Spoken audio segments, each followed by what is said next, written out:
Hello dear students, स्वागत है आप सभी का हमारे इस यूट्यूब चैनल पे। और ये त्रिकोणमिति का सेकंड वीडियो है। अगर आपने हमारा फर्स्ट वीडियो नहीं देखा है तो प्लीज़ पहले उसे देख लीजिए, ताकि जो चीज़ें हमने पहले वीडियो में बताई है वो चीज़ पहले आप समझ लीजिए और उसके बाद ये देखिए तो ये काफ़ी अच्छे से समझ में आएगी। तो उसे देखने के लिए ऊपर आई के बटन पर क्लिक करके देख सकते हैं या फिर हमारे चैनल में जाके देख सकते हैं। ठीक है, तो चलिए आज के इस वीडियो को शुरू करते हैं।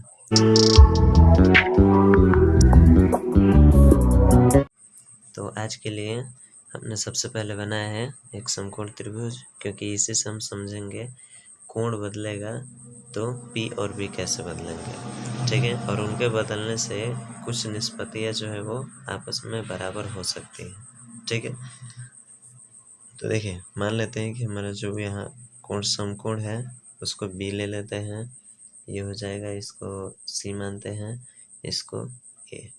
ठीक है, अब हम मानते हैं कि सबसे पहले हमारा कोण जो है वो A के पास बन रहा है।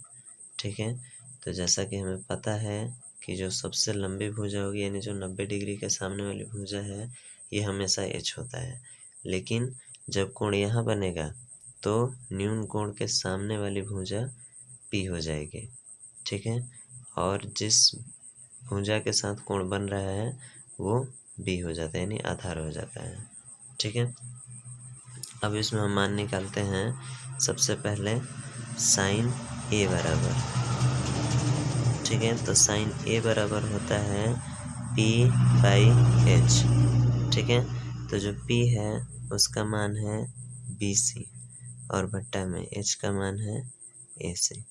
ठीक है, इसके बाद जब हम cos A का मान निकालेंगे तो ये हो जाएगा B/H, यानी B का मान है AB और बट्टा में H का मान है AC।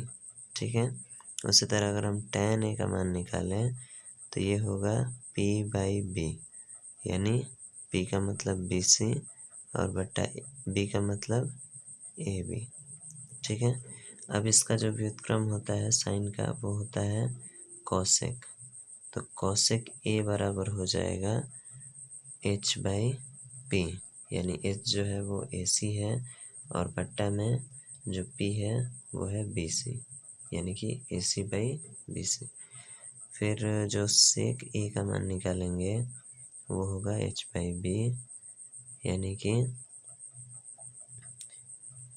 AC और बट्टा में B का मतलब AB। ठीक है, उसके बाद अगर हम cot A का मान निकालें तो cot A बराबर हो जाता है B/P, यानी ये हो जाएगा B का मान AB और P का मान BC। ठीक है, इस तरह से होंगे कुछ कोण। ठीक है, अब देखिए ये था कि जब हमारा कोण बिंदु A पर बना था। ठीक है, अब अगर हम क्या करते हैं कि कोण को A के बजाय यहाँ C पे बनाते हैं। ठीक है, तो चलिए उसके लिए हम एक अलग से दूसरा त्रिभुज बनाते हैं। यहाँ हमने दूसरा त्रिभुज बना लिया है जिसका कोण भी समकोण है। ठीक है, यानी कि जैसा पहला त्रिभुज है सेम वैसा ही हमने यहाँ पे एक और बना लिया है। और इसमें देखिए इसमें हमने कोण A बना था तो इतने सारे मान निकल गए हैं। अब हम क्या करते हैं कि इस त्रिभुज में कोण C पे मानते हैं कि यहाँ न्यून कोण बना हुआ है। ठीक है, तो ये तो H होगा, कभी नहीं बदल सकता है। लेकिन अब जब कोण यहाँ पे बन रहा है तो जो P होगा वो ये हो जाएगा, यानी कि यहाँ P का मान होगा AB।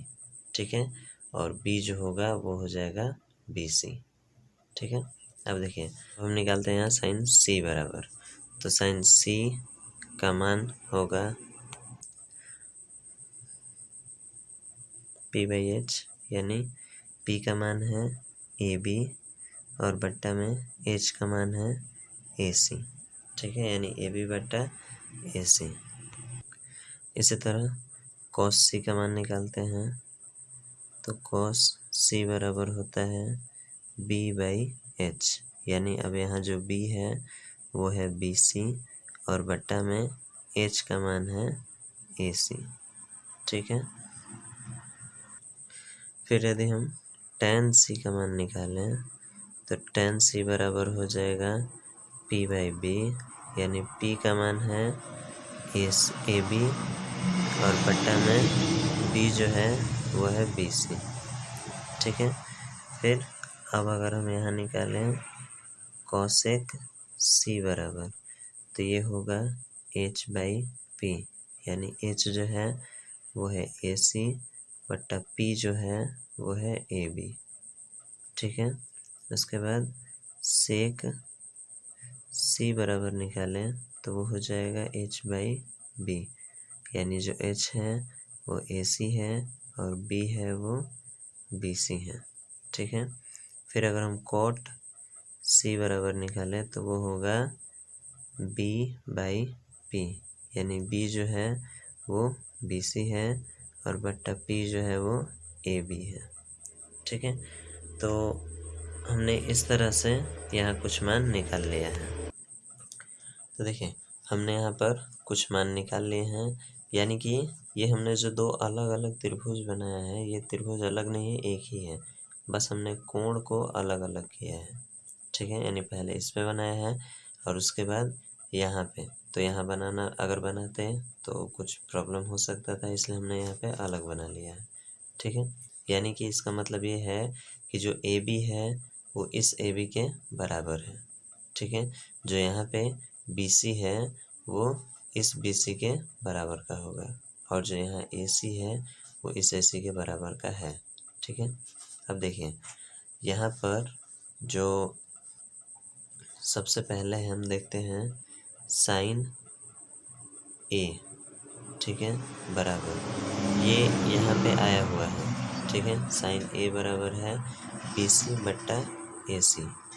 ठीक है, तो sin A बराबर हम लिखते हैं BC और बट्टा में AC, जो कि यहाँ पर देखिए BC बट्टा AC एक मान मिला हुआ है किसका, cos C का, यानी कि sin A जो है वो बराबर हो जाएगा cos C के।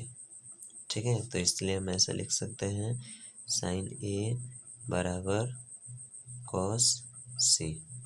ठीक है, एक चीज़ यहाँ मिला, यानी कि अगर किसी समकोण त्रिभुज में अगर केवल कोण का जगह बदल जाए, न्यून कोण का जगह बदल जाए, तो sin A बराबर जो होगा वो cos C के बराबर का होगा।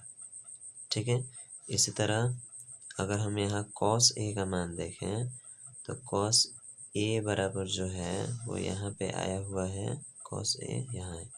ठीक है, AB बट्टा AC, यानी कि यहाँ पे हमें मिलेगा AB और बट्टा में AC। ठीक है, तो AB बट्टा AC जो होगा वो देखिए यहाँ sin C का वैल्यू दिया हुआ है, AB बट्टा AC। ठीक है, तो हम यहाँ पे लिख सकते हैं बराबर में sin C। ठीक है, तो ये हो जाएगा cos A बराबर sin C। ठीक है, तो इस तरह कुछ त्रिकोणमिति के निष्पत्ति आपस में समान हो जाएंगे। तो चलिए देख लेते हैं कौन कौन से होंगे। तो देखिए हमने यहाँ पर सारे मान निकाल लिए हैं, यानी कि अगर जब कोण का जगह बदल जाएगा, यानी पहले अगर कोण यहाँ बने बाद में यहाँ बने, या फिर पहले यहाँ बन जाए बाद में यहाँ बने, तो इस स्थिति में जो sin A होगा वो cos C के मान के बराबर होगा, cos A sin C के मान के बराबर, tan A cot C के बराबर, cot A tan C के बराबर, और cosec A sec C के बराबर होगा और sec A cosec C के बराबर होगा। तो अगर आप इन चीज़ों को याद रखते हैं तो ऑब्जेक्टिव क्वेश्चन बनाने में आपको कोई दिक्कत जल्दी नहीं आएगी। ठीक है, तो आज के लिए बस इतना ही। अगर आपको हमारा वीडियो और कॉन्सेप्ट अच्छा लगे तो प्लीज़ वीडियो को लाइक कर दीजिए और चैनल को सब्सक्राइब कर दीजिए, ताकि हमारे आगे आने वाले वीडियोस को आप देख सकें। ठीक है, और उसमें जो भी त्रिकोणमिति के क्वेश्चंस बनाए जाएं उन्हें आप समझ सकें अच्छे से। ठीक है।